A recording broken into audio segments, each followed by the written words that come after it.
Baro shisnem laker ublay batkat no ulama yalaka lamangin ya sebutrai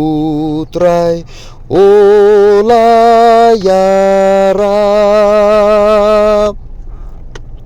Kai saja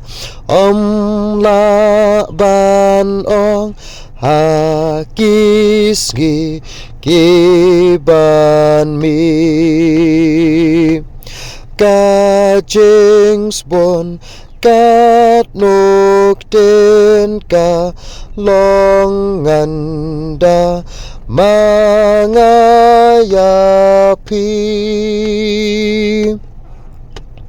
Atrai haka kti jong mebo kisnam ki bansami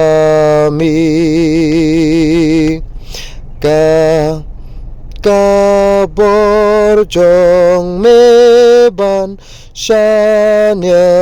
du mame long jakari